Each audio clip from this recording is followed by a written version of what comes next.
বগুড়ায় আজব এক ঘটনা ঘটেছে। আপনারা দেখতে পাচ্ছেন ছবিতে একটা ছাত্রীর কোলে একটা বাচ্চা। এটা এই ছাত্রীর বাচ্চা। এই ছাত্রী স্কুল জীবনে প্রেম করেছিলেন এবং প্রেম করতে যায় তার আসলে যে কোনো কারণে অবৈধভাবে হোক তার বাচ্চা হয়েছিল, কিন্তু সেই বাচ্চা সে বুঝতে পারেনি, তাই ফেলাতে পারেনি, তার বাচ্চা হয়েছে।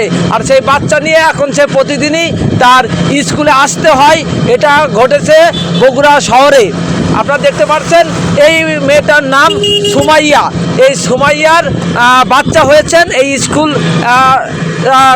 পড়াশোনা অবস্থায়। তার বয়স বেশি না, তার বয়স মূলত 16 বছর, কিন্তু এই 16 বয়সে সে বিয়ে করেনি, কিন্তু বাচ্চা হয়েছে। এটা আসলে একটা আজব ঘটনা। এটা আসলে অহরহ এভাবে ঘটে যাচ্ছেই সমাজে। আজকাল মানুষ যেভাবে আসলে প্রেম করছেন, যেভাবে আসলে সম্পর্ক জড়িয়ে পড়েছেন, তাতে আসলে অনেক লোকের সবারই ক্ষতি হচ্ছে।